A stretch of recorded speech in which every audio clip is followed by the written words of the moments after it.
Yürüm kınca kış Sepeledi biraz ağının Mele şekeri Eller üşese al yılan kanımdan Yeter yüreğe Yeki yılı yılgırış Menin yelkenime yel Senem yetenine ber Yekelenme gel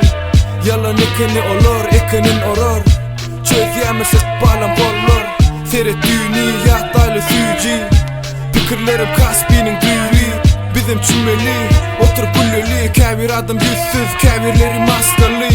Kırlı işler palçık Baktığınca batarsın Nefin görüp emener Seni emip ereder Uçurumdan uçuş aşağı Bağlansın kemerler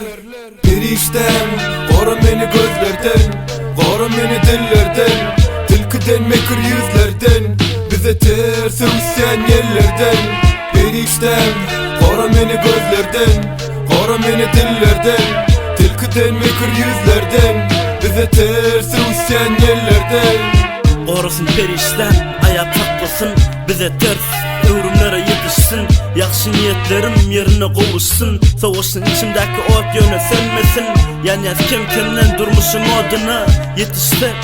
yetimin kadına Tayar gelse bu durmuş şeger badına Dakarlar meloğuş menin adıma Doğuncuğum düşer menin yadıma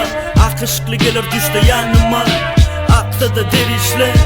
hem güçlen Temişe dış koyar seçme Doğalarım koru için derişte Dillerden, gözlerden Koru beni perişte Koru beni perişte Perişten Koru beni gözlerden Koru beni dillerden Tilkiden mekir yüzlerden Bize ters üsyan yerlerden Perişten Koru beni gözlerden Koru beni dillerden Tilkiden mekir yüzlerden Bize ters üsyan yerlerden Perişten